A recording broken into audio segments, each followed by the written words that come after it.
Hi, my name is Don Morrisey. I live in Marshfield, and this is my airplane that I built in my garage here. It's called a Bush Caddy R120, and it's a bush plane that is capable of off-field landings. You can put floats on it if you want to land on a lake or river, and I plan to keep it on wheels and hopefully fly it and land it in my backyard someday. Even when I was a kid, reading Popular Mechanics, there were always ads in the back about building things like helicopters in your garage. I always had this crazy idea about doing something like that.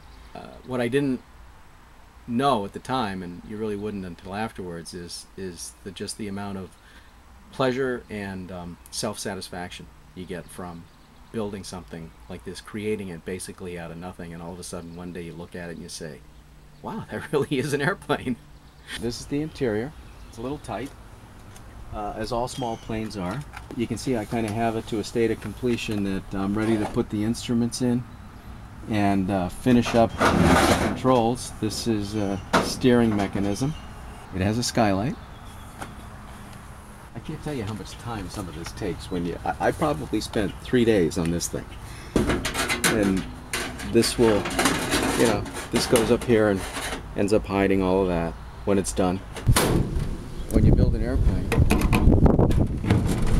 everything goes together and comes apart 3 or 4 different times. You got to drill holes, you got to pull it apart, you got to deburr all the holes, you prime, you put it back on. But to hold them in, I probably have 500 Clicos. So this is the airplane factory. It's a one-car garage, basically 20 feet by 12 feet with a little extension I put here on the end. Basically have all metalworking tools.